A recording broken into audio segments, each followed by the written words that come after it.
नमस्कार, मैं हूं आपके साथ खुशबू सिंह। स्वागत है आपका युग चरण में। चलिए शुरुआत करते हैं बुलेटिन की। कांग्रेस सांसद राहुल गांधी 2 दिन के मिजोरम दौरे पर है।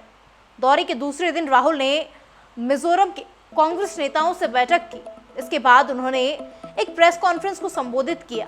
उन्होंने कहा कि बीजेपी और आरएसएस देश के बारे में एक अलग विचार रखते हैं। भाजपा भारत के संस्थागत ढांचे पर कब्जा करने की कोशिश कर रही है। राहुल बोले कि हम जानते हैं कि भारत राज्यों का संघ है, जहां सभी संस्कृतियों, सभी धर्मों, सभी इतिहासों को बचाने की ज़रूरत है। कांग्रेस ने देश के मूलभूत ढांचे को बनाने में मदद की और हमेशा इसे बचाने की कोशिश की। इस दौरे से पहले राहुल मिजोरम की जनता, खासतौर पर युवाओं को साधने का प्रयास कर रहे हैं। पहले दिन जनसभा के बाद राहुल ने शाम को आइजोल के युवाओं से सीधा संवाद किया। वहीं राहुल के आइजोल पहुंचते ही कांग्रेस ने मिजोरम विधानसभा की 40 में से 39 सीटों पर उम्मीदवारों के नाम को ऐलान कर दिया। जोमेटो के सीईओ दीपेंद्र गोयल ने उन खबरों का खंडन किया है जिसमें दावा किया जा रहा था कि उनके फूड डिलीवरी स्टार्टअप ने प्रमोशनल स्टंट के तौर पर इंदौर के आसपास बाइक चलाने के लिए एक लड़की को हायर किया है।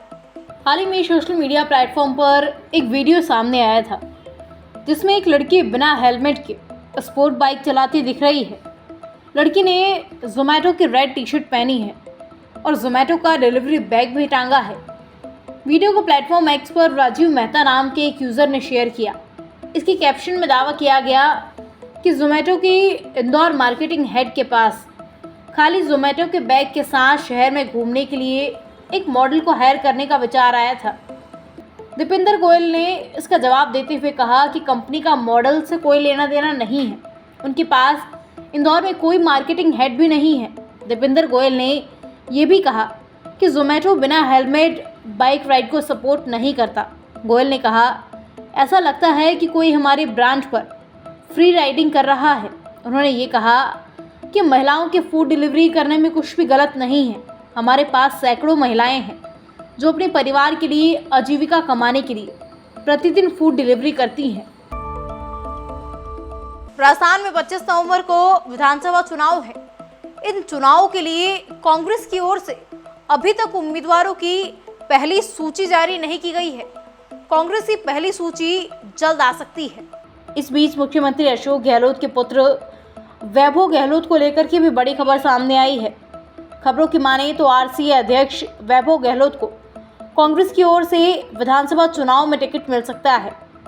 उन्हें पिछले लोकसभा चुनाव में जोधपुर से केंद्रीय मंत्री गजेंद्र सिंह शेखावत के सामने बड़ी शिकस्त का सामना करना पड़ चुका है। वैभव गहलोत को कांग्रेस की ओर से किसी सुरक्षित सीट से टिकट दिया जा सकता है। खबरों के अनुसार उन्हें बीकानेर, पूर्व हिंडोली, हवा महल, चौमू, फलौदी व 2 अन्य सीटों में से किसी एक पर टिकट दिया जा सकता है।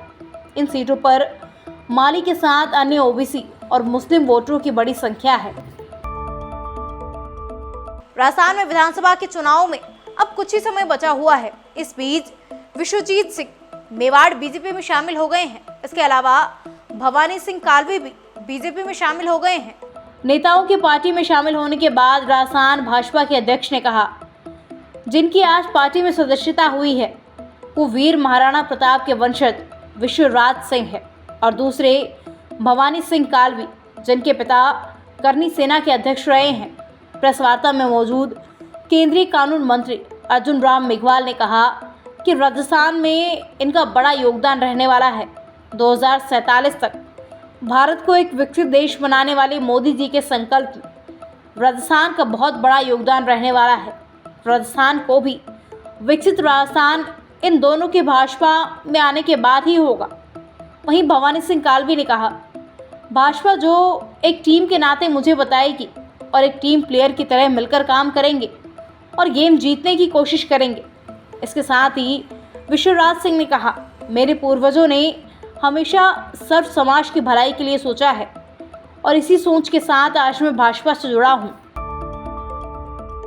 राजस्थान विधानसभा चुनाव को लेकर आज दिल्ली से कांग्रेस स्क्रीनिंग कमेटी की बैठक होगी। मीटिंग में अब तक शॉर्टलिस्ट हो चुके 106 नामों पर चर्चा होगी। उसके बाद 18 अक्टूबर को कांग्रेस केंद्रीय चुनाव समिति की बैठक होगी। बैठक में 106 सीटों से सर्वसम्मत नामों पर अंतिम मुहर लगेगी। ऐसे में 18 अक्टूबर की रात या 19 अक्टूबर की सुबह राजस्थान कांग्रेस की पहली सूची आ सकती है। ऐसे में मुख्यमंत्री अशोक गहलोत समेत प्रदेश कांग्रेस के दिग्गज नेता मंगलवार को दिल्ली जाने वाले हैं।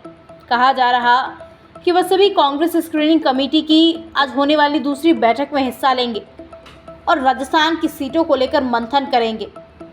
कांग्रेस पार्टी सूत्रों के मुताबिक स्क्रीनिंग कमेटी की बैठक में करीब 106 प्रत्याशियों के नाम फाइनल होंगे। उसके बाद ये सूची पार्टी की सीसी को सौंपी जाएगी। 18 अक्टूबर को सीसी की बैठक होगी। इसमें नामों पर अंतिम मुहर लगाई जाएगी। ऐसी तमाम खबरें देखने के लिए सब्सक्राइब कीजिए हमारे चैनल को और यूं ही बने रहिए युग चरण के साथ।